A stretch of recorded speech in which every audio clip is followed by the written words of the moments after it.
John, our guitar player, Josh, our drummer, and I started the band at the beginning of 2001, and shortly after John joined the band.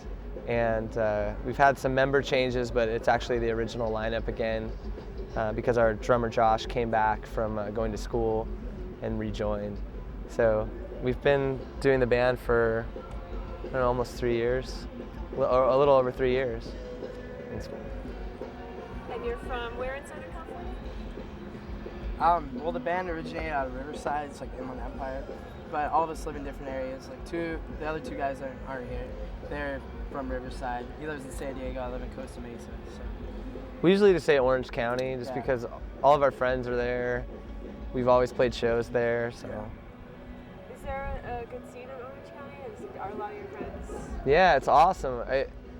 It's definitely like more hardcore, I think, like the bands like 18 Visions and Throwdown and Bleeding Through, Betray You, and there's some great indie bands like Nightfall, but it's really cool. Like we've kind of been accepted with everyone, like from pop punk kids to hardcore kids, and kind of like bridge the gap, I guess. So Call yourselves pop punk? Oh no, I hope not.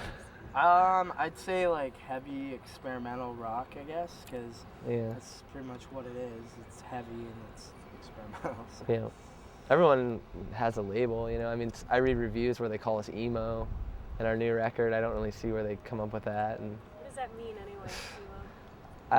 I think it used to mean just emotional. Like these punk bands weren't singing about politics. They were singing about relationships and. And I think it used to be a really cool term, it was like a term of endearment, and now it's like a marketing tool, to sell T-shirts. So all music's emotional in some way, shape, or form. Yeah. And it's not to deny like a term. Like, if someone's gonna call us that, then that's cool. But yeah, we don't really care. When it all comes down to it, like most of the people that are buying our new CD are people that listen to just regular rock bands. And yeah. I mean, when my mom can relate to it, or my grandparents who absolutely disliked our band before our previous CDs and stuff, I think it kind of shows that it appeals to a different crowd. It's not like an emo, hardcore, pop punk, whatever you want to call it, kind of feel. Yeah. It's just whatever, it's us. Yeah. So you think that emo maybe was conceptualized as a marketing tool? Where do you think? I don't think so at first. I think if there's tons of bands that were in DC that stopped singing about politics and were singing about relationships, like Rites of Spring and Embrace, and and bands like Mineral kind of carried that on, and Sunny Day Real Estate.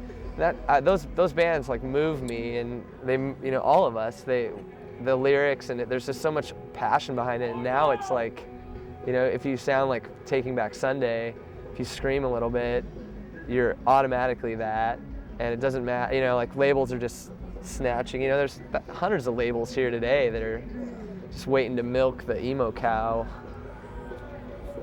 Can you talk about that a little bit? Like how it's just kind of blown up, like bands are just getting signed right and left. Yeah, I don't know. Well, music moves in trends. So the way a record label works, and whatever, if I'm going to get ridiculed for it, it's more so in the sense of a major label, this comment, but I think the way it kind of comes off is it's not even really about the music. It's about how much money they can put in their pocket. So if the current trend is, well, let's sign 5 bands that are clones of Taking Back Sunday and Thrice and Thursday, then let's do it because we can make a buck, and that's what's selling right now. Whatever. And it's not to bust on Thrice and Thursday and Taking Back Sunday. I mean, we're all fans of those bands, but the way that a major label works is they just cash in, and if you it's basically throwing you up against a wall and seeing if you can stick, and if you don't, you're done. So it's totally it kind of sucks too. I mean, there's great bands like Caven. They played today, and awesome, great guys, and we got to meet them for the first time today. I've been a fan of them for 4 years probably. So I mean, a band like that who's on excuse me, RCA, and it got dropped from their label. They're a great band, but they didn't stick, and that's not their fault. They're amazing, but people don't get that because that's not what's in the trend. That's not what's in that wave right now. Like the current music that people like is like pop punk, and you know what I mean, emo and stuff like that. And it's really weird because you think back in the day with like, you know, Pink Floyd and Led Zeppelin and bands like that, and it's like you saw like a variety of people at shows. It wasn't like 15, 16-year-old kids. It was like you're seeing age ranges from like 14 all the way up until 35, 40 years old. And that's because those bands appeal to a larger audience. And it doesn't make any sense to me because I think it's just that I guess like the music audience, like the people that are listening to music nowadays, is starting younger. Like it's a younger age. It's like between 15 and 18. And those are the kids that listen to it. And then once they get to 18, then they're like, what am I doing? And then they start listening to different music and start discovering different things. And I guess in the end, then it works out for bands like, you know, bands like Caven and bands like us and whatever. But I think it's cool too. I mean, I think Thursday and Thrice and Taking Back Sunday, those bands have worked so hard and toured and played so many shows. Like we have so much respect for bands like that are on a major but have worked so hard to build a fan base and do it legit. Do you think bands like Thursday and Thrice that did it themselves, the DIY way, that are now on majors, do you feel that they still have that work ethic now that they're on a major? You think they're going to still stay the course? And I think so. I mean, their indie records were really successful, and you know, it just caught on with people. I mean, people could relate to it. And I mean, the biggest thing outside of the success part of it is that there was growth from record to record, and that shows like a growing fan base. So regardless of the band being on a major, they're always going to have the fans that support them, love their music, love the band, love what they're doing. And I mean, definitely with Thrice, like Thrice is definitely a band that I really admire and respect, just because in every aspect, not just musically, but like what they do as a band, and I think they just took the right approach. You know what I mean? They paid their dues, they worked really hard, and like they still have, I mean, I'm sure they have their own struggles and stuff still as a band, but when it all comes down to it, like they're doing it on their terms and they're true to themselves and to other people, and that's the basis of music, is writing music for yourself and being real. You're not writing a song to appeal to people. You're not writing a song to make a buck or to please a record label. You're doing what makes you feel good because you're the one who has to play it every night. And when you're sincere like that, then that opens up the door to other people. And that's Thrice. That's the way I look at Thrice. So. Yeah. Do you think that translates to your fans because you're just playing from the heart and you're... Yeah. I think it's evident. I mean, I see bands that completely blow me away, you know, and I know that there's like passion and feeling behind it. I think people connect to that, and it doesn't matter. I mean, the lyrics can be really vague, but you can attach a certain something to it that is personal to you. Like, that band's mine, that song is mine, and I think people are starting to do that, especially in like quote unquote scene. You know, a lot of bands that are here today, you know, people really connect with them, and whether or not like we like the music or, you know, all the rest of the bands like the music, like those people are connecting with another group of people. And it's awesome. Like, it's really encouraging to see that, you know. And granted, there is the flip side, the dark side of music business and lawyers and managers and booking agents just feeding off of naive people. But I think when it all comes down to it, like in the purest form, like it's awesome, you know. Do you feel that there's a scene out of Ocean County?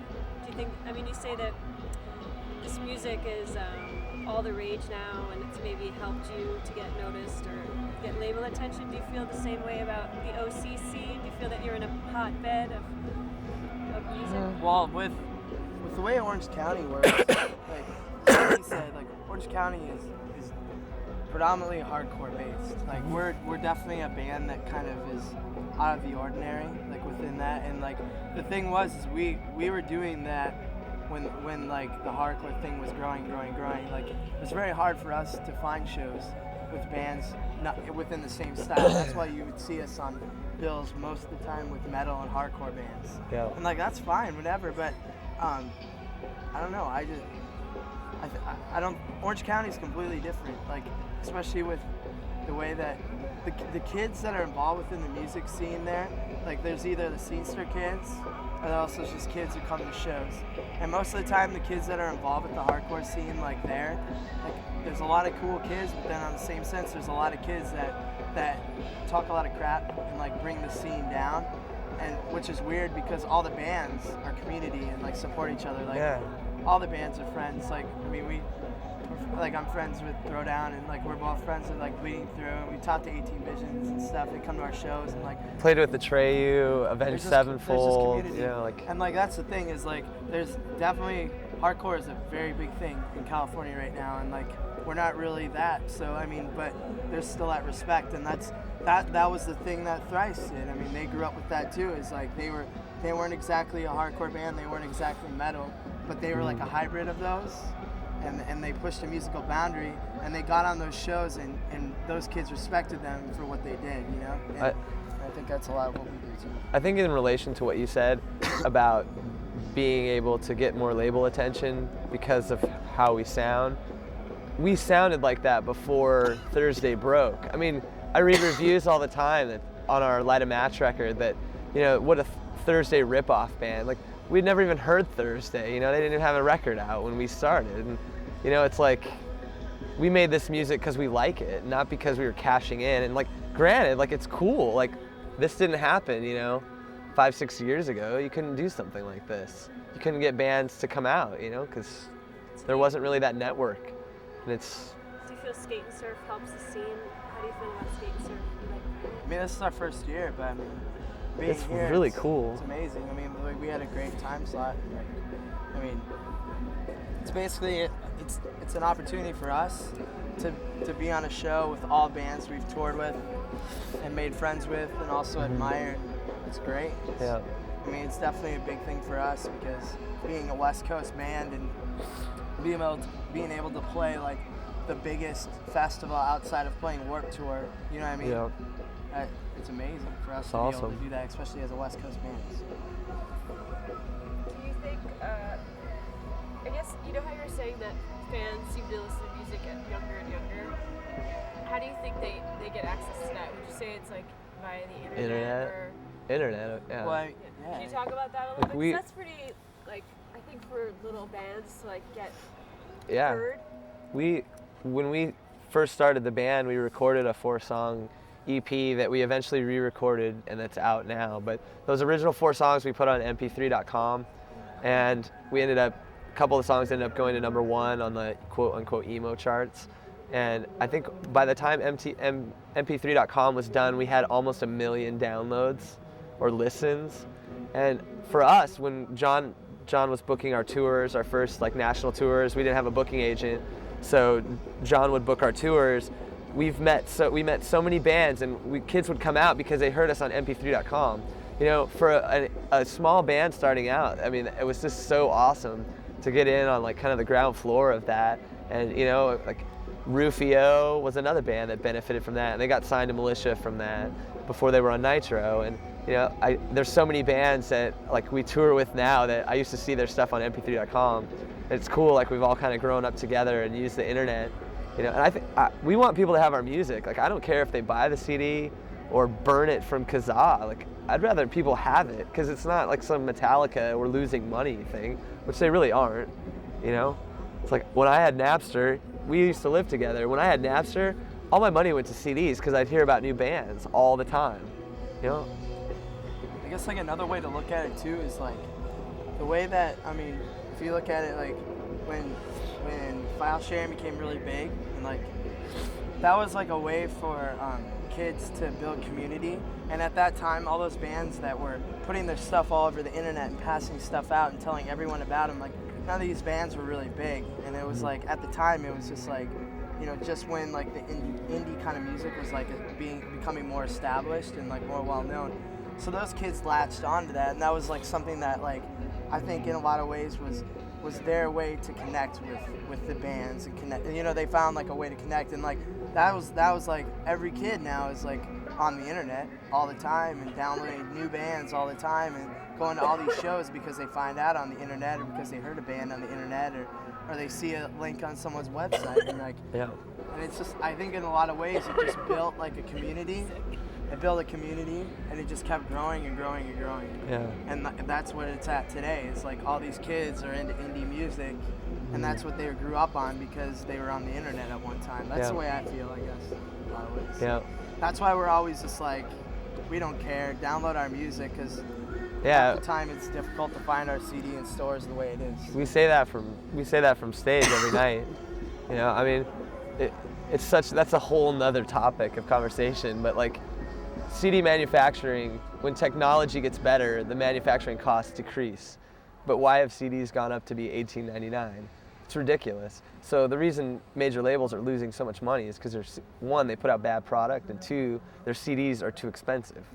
So why wouldn't I go burn it? You know, like when one song is decent on a major label release, not all. I'm making a generalization, but it's like. Do you feel that the record labels are sort of the bad guy in that sense? Like, do you not appreciate, like, not in a negative way, but Yeah. like, all their overhead that they claim they have and marketing and Well, tour support and all that? I think that And do bands really need that to be successful? I understand the intellectual property argument with that. I mean, like, we write songs. Like, we wrote a new record, and there's 10 songs on there that we did. And I can understand where people are coming from. Like, that's our song. It is our song, but I want people to hear it. And if they happen to download it, it's not taking money out of my pocket, because I think that, like, most people that download music, they like go out and buy it, or they come to a show and like they hear about it. It's like, for indie bands, I think it's great exposure. I think for major labels, like, they spend their money so flippantly that, you know, they don't go after used CD shops, and, you know, you see REM Monster in there, there's 20 copies, and they've probably been sold 6 or 7 times, and they haven't seen a royalty off of any of those sales. I don't understand. It doesn't make sense. And I think, like, especially indie music benefits from it. I don't think you'll find a band that's on an independent label that's going to complain about it. Like, a good example is Coheed and Cambria. The record leaked, like, the new record leaked 4 months before it even came out. It still sold 140,000 records the first week it came out. Yep. So, I mean, it's like, in the end, like, the music speaks for itself. So if it's Yep. good enough, people will buy it. If it's not good enough, then they're not going to buy it. That's just the way it goes. Yep. Or else they can't find out about it. And that's what proves the whole theory behind download the music, listen to it. If Yep. you like it, you like it. And you'll probably tell more people, and then they'll buy it. Yeah. Hail to the thief. It's Radiohead. We could talk all day. Yeah, this is great. So great, We touched on a lot. I mean, have you guys put out any like 7-inches or like? I just wanted to talk about like how bands could find another means to get their music out. Like, they don't need to go to a label and have a CD Yeah. put out. Like, bands can burn their own CDs. Bands can put out a 7-inch. Bands can. We recorded 4 songs on our own at a little studio in Riverside. We maxed a credit card out to have it pressed, you know, to get a barcode on it. And we ended up putting it in a small record store in Riverside called Sounds Like. And it was the #1 seller for like 6 months, I think. And we would sell it at our shows, but every week they'd put a chart in the paper for local listings, like local top 10. And we were at the top, so people started, who's this band, you know? And, you know, we were playing to like 5-6 people. We'd play a bar and play to, you know, the bartender and his girlfriend. And you know, it started as such a small thing, you know, with no expectations, and then, you know, it's come to today, you know, where we have 2 full lengths, an EP, our 1 full length's on vinyl. We've been on a couple DVDs for our video. Like, we've been on the Plea for Peace comps, both of those, you know. Did you make your own T-shirts? Yeah, we did. Oh, well, we had them pressed, but I designed them all. They weren't very good. Do you have a merch company now, or do you still? Yeah, we have a yourself? merch company now and stuff. Like, we have a couple different people who do like shirt designs for us and stuff like that. And we also have a merch company who presses stuff called Bellyacres. And they're really good because they're totally against sweatshop labor, which is awesome. So. Yeah. Is that important to you? Yeah, I mean, there's Yeah. a lot. I mean, it's not something that defines our band, but Yeah. personally, I mean, there's different things we believe in, you know, and like, Yeah. I mean, Just Of being course. socially responsible. yeah, just being responsible. I mean, not everyone's like, you know, just there's many different things. Like, not everyone's vegetarian in the band, but there's certain people that are, and like, you know, they take stand against that and stuff, and that's why, I mean, just like with sweatshop labor and politics and stuff like that, it doesn't work itself into the music necessarily, but they're Yeah. definitely things that we bring into the band, you know, regardless of people noticing it right away. So. Yeah, that was a good You're like, we've had enough.